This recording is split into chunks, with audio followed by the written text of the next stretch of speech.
What is going on, YouTube? It is FlopFish here, and welcome to ChelCast episode number, I believe this is number 4 already, and we are going to be discussing the trade deadline. And stay tuned to the end of this because I got a pretty good surprise coming up for the trade deadline itself. But yeah, so after Iginla got traded, Morrow got traded, and Murray got traded, there's not a ton of people, really left on the market for most people. And I figured it'd be pretty key to go over some of the bigger names and some of the teams looking to buy, and just kind of get that out of the way for most people, and as well as some of the players that I think would probably be getting a lot of interest or inquiries about who might not be traded. And so you can go through TSN's trade bait list and stuff, and you can find your typical candidates for trades. And of the ones that are out there, the ones that stand out most to me as more than likely to go on Wednesday itself is Ryan Clough would be number 1, and Dan Boyle would be the second one. Depending on what they get back for Clough, which I believe he could be going to. There's a very strong possibility Boston is going to be acquiring Clough after losing out on both of Iginla and Morrow, and that was a bit of a tougher loss for them, I'm sure, but overall, it wasn't horrible, I guess. They still have their first round pick in Coco to deal, and they still have Bartowski, who I think you could see kind of like a first in Bartowski or something for Ryan Clough, and then that allows San Jose to get rid of Dan Boyle. And as much as people are saying it's not like they don't want to get rid of him, he is aging.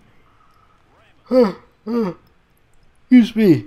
Like I said, he is aging, and he does need to they could get a pretty good return on him, and it frees up that room for him. But we'll see what happens. But I think Ryan Clough is pretty much a lock to get traded right now, and yeah, so that's one of the teams. And the buyers right now, in my opinion, are probably Boston. And with all the acquisitions Pittsburgh made, you're going to see this fine line between teams that think they are legitimate contenders and teams that are, just like, all right, well, we're going to pick up a player or two, but we're not anymore. And I think Pittsburgh has single-handedly destroyed most of the trade deadline for the East, in my opinion, other than, Boston and probably Toronto and Montreal would be the top other teams there. Maybe Winnipeg or Carolina. But yeah, so into the West, we have a bit of an interesting scenario with some of the teams. I believe Ryan Whitney might be on the move. So again, it's a might be. And obviously San Jose has a couple really good veteran players that teams are going to be looking at. Like I said, namely Ryan Clough and Dan Boyle. Colorado, don't have a ton of big name guys to acquire. Also to Florida, I forgot to mention Florida, but Marcel Gottsch is he'd be a great acquisition for a lot of teams. I actually wouldn't be shocked if Canucks acquire him. Overall, it's probably going to be a fairly quiet deadline. Like I said, there's not a ton of players that necessarily would be in play as far as big names go. There's a lot of goalies on the market, which is going to be very interesting to see how it plays out, because you have Ben Bishop in Ottawa, you have Bernier in LA, you have Luongo with the Canucks, Kiprusoff maybe, Miller maybe. There's a lot of goalies in play right now, and out of all the teams to acquire one, I'd say Toronto, but I don't see that being a move they do at the trade deadline. Maybe at the draft I can see them acquiring one of them, but not at the deadline. Now defensemen, I touched on a couple of them before, but Bouwmeester is in my opinion probably gonna go. Just doesn't really fit in with a rebuild for Calgary, and with the trade of Iggy, I think they're going to try to get him to a playoff team. So look for him to be picked up by a pretty solid team. Who knows who he'd go to. Expect something between Calgary and Boston too to make up for the Iginla trade, whether it be someone like Camilleri or someone like Bouwmeester. There's probably going to be something between those two teams, just because it's kind of disappointing for Boston to not get him because they thought they had him. So there might be something done between them, but who knows. Like I said, Ryan Whitney from the Oilers. Then you pretty much have half of the Sabres team, except for like maybe Myers. And yeah, so a couple other key names at forward are Fleischmann and probably Derek Roy would be the two big ones. Couple other ones would be David Clarkson out of New Jersey, but I don't see him getting traded unless it's a pure hockey trade. But yeah, so there's a lot of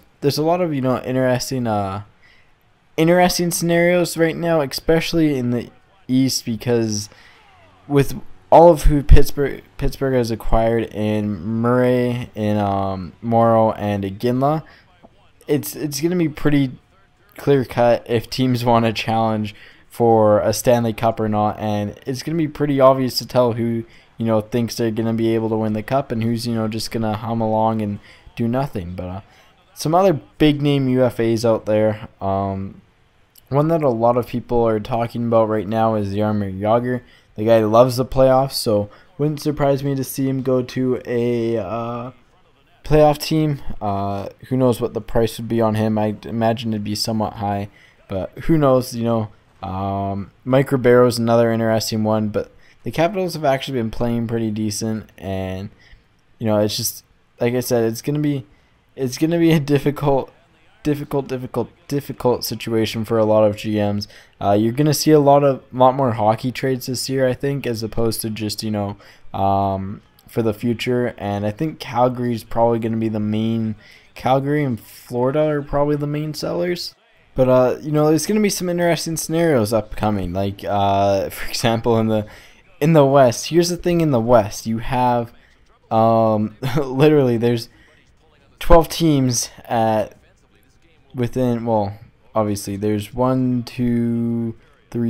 teams within 2 points of 7th place, and that's pretty, or I guess 5 teams within 2 points of 7th place, and that's pretty big because that's a single win and a team is in the playoffs, and it's going to be interesting to see which team actually pulls through. I believe there is a page somewhere that I will try to link in the comments with description or percentage to actually make it into the playoffs, and I'll try to find that here, but eventually. And yeah, so that was pretty interesting. I think the record for, I believe it was Philadelphia to make the playoffs was 12-4, so definitely some interesting stuff coming out of that. And so yeah, some of the stuff, actually I went and found the article here. Let me pull it up again. It was that what team, it just kind of shows you how many wins the team needs to have, their record, in order to make the playoffs and the cutoffs and stuff. And out of all of them, especially in the East, here's what I define more or less as the sellers, in my opinion, would be pretty much probably Buffalo, obviously, Tampa, Philadelphia, and Florida, if they have older veterans that they're willing to sell. But Florida's definitely going to be selling. Philly could be interesting if they're going to sell some of their bigger name players. Would a guy like Tiemann be on the move here? But Philly is in second to last in the conference, which is pretty shocking. They are 6 points out of a playoff spot, and doesn't seem like they're gonna make the playoffs at all. So in the West, like I said, Calgary and Colorado, they're probably gonna be selling. Edmonton's probably gonna have a couple players they might ship out. Interesting name out of Edmonton to watch would be Ales Hemsky. There's been lots of rumors of him in Boston for some reason. That's what I've heard a couple times from some people. And Ryan Whitney's the other one, like I've mentioned a few times. I would be very shocked actually if he isn't moved. There's a lot of teams that need a defenseman, and he probably fits that bill for them. But yeah, so that pretty much does it for this video. I know it's not exactly super long, but it's pretty much the trade deadline. And for the special announcement, hopefully everything works out, but I should be live streaming during the trade deadline. So while I'm watching TSN, I will be live streaming on YouTube with kind of like all the sources I have, hopefully, and going over instant analysis, because I think that'd be pretty cool to do. So let me know if you'd like that in the comments below. And yeah, anyways guys, thank you guys for watching as always, and take it easy and peace out.